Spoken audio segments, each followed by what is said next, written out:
Agora a pergunta é, o que é mais importante? Saber quem descobriu o Brasil ou por quê? Esse é o desafio dos professores de história, ir além de datas e fatos e ensinar a pensar a própria realidade. Pois é, a evolução é constante e está nos livros, nos conteúdos, nas interpretações.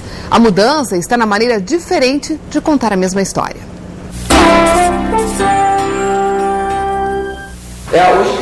José Roberto é um professor de história da novíssima geração. Formado há pouco mais de 3 anos, ele dá aula para a 5ª série desta escola estadual no centro de Porto Alegre. No primeiro dia, ele fala sobre as diferenças em relação ao tempo em que os pais dessas crianças estudavam. Seriam tantas datas, tantos dados, que vocês não decorariam. Natália não faz a menor ideia de como era e nem de como é hoje. É a primeira vez que ela terá um professor só para conteúdos de história, mas ficou aliviada. Eu achei que ficou melhor, porque eu não ia conseguir decorar todas as datas. O professor tenta explicar a diferença entre se fixar em datas e fatos e abordar o contexto. Usa como exemplo a escravatura. Os antigos livros não se detinham na história particular dos negros. Não via o que eles pensavam ou como eles se sentiam na situação de escravos. De ter sido tirado da sua terra, ser colocado num trabalho forçado, da qual ele não pediu e não sabe nem direito onde é que ele está.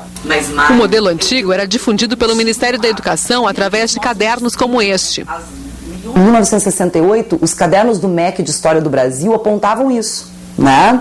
Eles sugeriam isso nas escolas, que se ensinasse então a importância do Pedro Álvares Cabral, quem foi ele, em que data ele chegou, que nomes ele deu ao Brasil, o que ele avistou, como é que ele conversou com os índios, quem eram os índios e deu.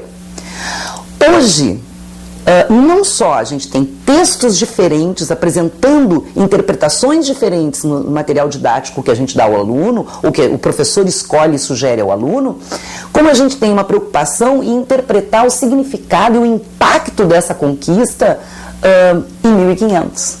Mudou o jeito de ensinar e também o conteúdo. Períodos políticos importantes, como o da ditadura militar, que até a década de 80 não apareciam em sala de aula, agora passaram a ser tratados de forma transparente. Se nós estivéssemos naquela época, o que nós faríamos?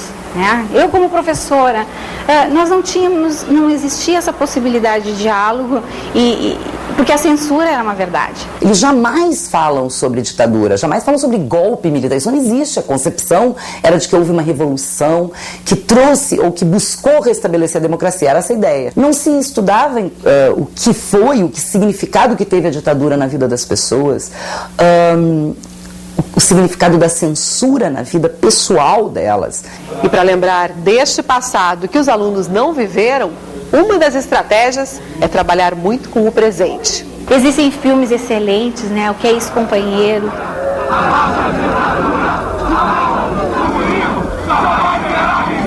O ano que meus pais saíram de férias. Filho, entende? A gente não tá indo porque a gente quer. Quando vocês vão voltar? A própria Globo teve minisséries muito boas. Que ano! Que inesquecível, Léo!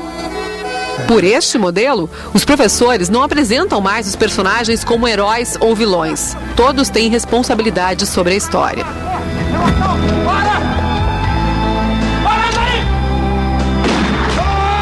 Só os militares foram os culpados pela ditadura militar? Não, né?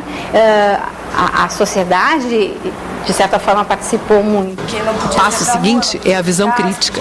Desenvolver habilidades como interpretação e argumento é um dos objetivos deste novo modelo. Este aluno fez sua própria interpretação sobre o descobrimento do país. Sim, porque foi quase uma exploração, né? Porque eles trabalhavam bastante e não ganhavam quase nada. Eles trocavam por anéis, joias e algumas coisinhas, espelhinhos, sabe, escovas, coisas básicas assim de hoje em dia, que para eles significava muito, né? E o trabalho deles era muito pesado. Um filme que você Mas o modelo também exige mais domínio sobre o conteúdo. Os professores são livres para criar metodologias que nem sempre resultam em mais aprendizado. Aprender como o aluno aprende é também um desafio destes tempos. Você sabe alguma coisa dos meus pais? Onde eles estão? Seus pais estão de férias, não é, Mauro? Eu sei. Pois é, bacana, importante aí que a gente conheça a própria história, mesmo que seja de um passado muito distante, para a gente não repetir os erros no futuro, não é? É muito bacana esse jeito de fazer as crianças pensarem e eles mesmos tirarem as conclusões. É uma do que questão está nos de livros, mudança cultural, de regime, que tudo acompanha, né? Como na moda, educação, isso é legal, muito legal. Uma geração com estar certeza atualizado. mais consciente.